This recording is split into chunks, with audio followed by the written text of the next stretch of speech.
You'd have to say Teofimo Lopez has backed up some of his talk with a second round knockout of Richard Commey of Ghana. He was the IBF lightweight champion of the world. He isn't anymore after a devastating second round knockout. I've only seen the fight once, and I didn't get a replay actually of the shot that put him down, but it looked like a brutal right hand counter that just absolutely drilled him to the floor. The fight was pretty much done after that. Nothing really clean landed, but he was just a little salvo on the ropes, and then the referee rightly stepped in after that. Commey had only made, I think, one defense of his title against Raimundo Beltran, who's a bit of a veteran now. I think he's been old for ages when I think about it. So whether you want to call Commey a paper champion, I don't know. That might be a bit harsh, but certainly Lopez, with that kind of performance, seemed to have said that this is a different caliber of fighter who has just arrived.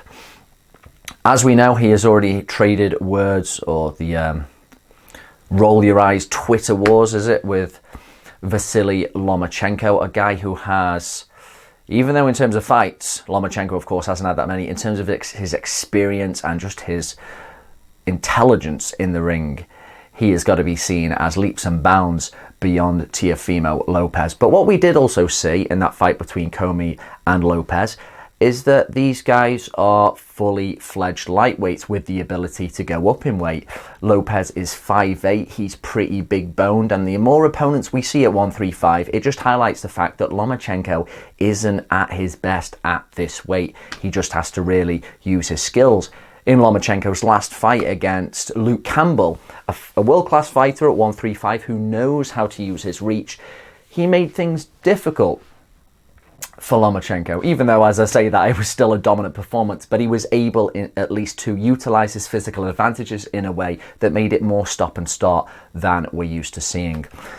I don't think Lopez would be able to do that because I don't think his footwork or his jab as good as Luke Campbell, but if he were to fight Lomachenko, say next year, say April, as we're hearing, so long as he didn't get too frustrated in there, or knocked out, of course, if he keeps himself steady in there with that kind of power, he might only need to detonate one or two on Lomachenko to get big results. So that is still a really interesting fight. And it's the kind of fight that Lomachenko would need. A big, powerful, brash young guy. Throw him in there with Lomachenko and just see how he does.